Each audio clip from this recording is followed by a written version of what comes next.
تفتكروا مين يكسب؟ مدحرجة تورتينا ولا مدحرجة كريستال؟ السلام عليكم، ازيكم؟ ترند السنة دي في حلويات رمضان كان المدحرجة من تورتينا. تورتينا للسنة الثانية على التوالي هو اللي بيصنع ترند رمضان، سواء بالحاجة نفسها اللي هو عاملها أو بتسمية الحاجات. السنة اللي فاتت كان مسمي الشرقانة والغرقانة، السنة دي هو عامل المدحرجة والمكشكشة. اتفرجت على معظم الريفيوهات لقيت إن كله بيشكر في المدحرجة عن المكشكشة، وإيه اللي أنا بقوله ده؟ بس كله كمان أجمع إن سعرها غالي، فبما إني اتأخرت في الريفيو ده ما حبيتش أدخل عليكم إيدي فاضية. جايب لك النهارده محل بيكابير المدحرجة بتلت السعر تقريبا، والمحل ده هو مخبز كريستال. مخبز كريستال من المخابز التقيله قوي والمعروفه قوي في مدينه نصر من سنه 1957. لقيته كاتب على الصفحه عنده ان احنا عملنا المدحرجه، فجبتها عشان نجربها، وربنا يسامحنا بقى جبت تورتينا عشان نعرف بالظبط ايه الفرق بين دي وما بين دي. فخلينا نعمل لايك لو حبيت التجربه دي. خلينا نبدا الاول بتورتينا. تورتينا دخلت المحل لقيت اضواء خافته وناس لابسه بدل، وبيقول لي المدحرجه بتتحجز وتيجي تاخدها كمان ساعه، فالموضوع كبير عندهم. دي مدحرجه تورتينا. كنت مكسوف اصلا وانا داخل اقول له عندك مدحرجه، وهو عمال يا محمد عندك مدحرجه؟ يا ابني اسكت يا ابني، وطي صوتك. ده كريستال فرع الحي السابع، وها هي مدحرجه كريستال.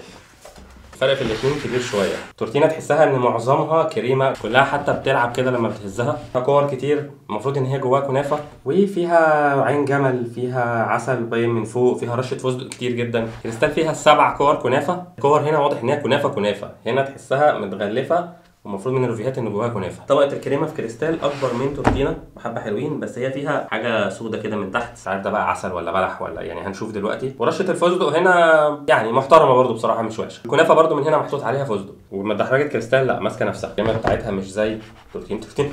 ايه ده، في ايه يا عم انت؟ اثبت بقى. مدحرجه تورتينا دي ب 455 جنيه. جايب لك بقى مدحرجه كريستال بكام يا معلم؟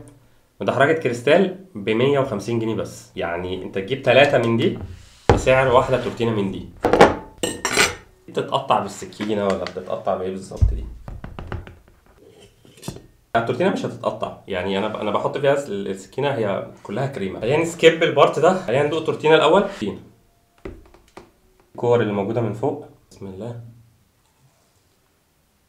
جامده قوي. الكور دي محشيه عين جمل من جوه، وفيها طعم عسل نحل. بس ان الكنافه اللي عاملينها بيها مطحونه قوي لدرجه انك مش حاسس بقرمشتها، بس حاسس بطعمها. الكريمه دي طعمها حلو قوي. اكتر حاجه باينه في طعم المكسرات هي اللوز، جامد قوي. الكريمه دي مكسها مع الكوره دي طعمها جامد قوي، بعيدا عن سعرها لا هي جامده بصراحه. خلينا نشوف بقى بديلتها اللي ب 150 جنيه. اول فرق هتلاحظوا ان في كنافه من جوه غير اللي من بره، هنا مفيش. كريمه تحسها كريمه حلويات، الفستق والكنافه. وانا عاوز اوريكم الكوره، بس الكوره اول ما بتمسكها في ايدك بتتفتفت كده، بس هي محشيه والله عين جمل برضو، عين جمل ده شيء ممتاز. وكنافه كلها كريمه. الاول بسم الله. البتاع الاسود اللي تحت ده تقريبا كده صوص كارميل، لان هو معسل قوي البتاع، يعني مسكرها قوي. ندوق الكنافه نفسها، بسم الله. مختلفه تماما عن بتاع التورتينا بصراحه. اكتر طعم مسيطر عليها هو طعم السكر. حاسس ان في كميه سكر في البتاعه دي كتيره جدا، فانا ما بحبش الحاجات تبقى مسكره قوي كده. بس هي اوفر اول يعني طعم الكنافه حلو، ما فيهوش حاجه. الموضوع كمان ان هي محشيه عين جمل، دي حاجه كويسه. بس انا فاصلني قوي بصراحه طعم السكر ده. برده كريمه الفستق مع رشه الفستق مديها طعم كويس. هي مشكلتها معايا اوفر دوز السكر اللي فيها، 100 سكر، يعني هو تقريبا حاطط سكر في الكريمه، سكر في الكنافه، وصوص كراميل من تحت، فالموضوع كله قالب سكر. لقيت برده كريستال بيعمل الشرقانه تقريبا بتاعت السنه اللي فاتت بتاعت التورتينا، وكاتب على الصفحه ان هو بيعمل مكشكشه، بس انا ما شفتهاش عنده لما رحت. عاوز الخص لكم القصه دي بكلمتين. هو ده صراع الطبقات. التورتينا مكوناتها غاليه، تحسها بريميوم، مش معتمد على طعم السكر اكتر، لكن مدحرجه كريستال موضوع السكر فرط منه كتير. هل بقى تورتينا تستاهل 455 جنيه؟ بص، بالنسبه لي انا ممكن اشوفها غاليه، بس برضه حط في بالك مكوناتها وطعم المكونات اللي فيها والديتيلز اللي فيها. انا بصراحه كنت متفائل جدا بالمدحرجه بتاع كريستال دي، يعني حسيتها هتعمل ريمونتادا السنه دي.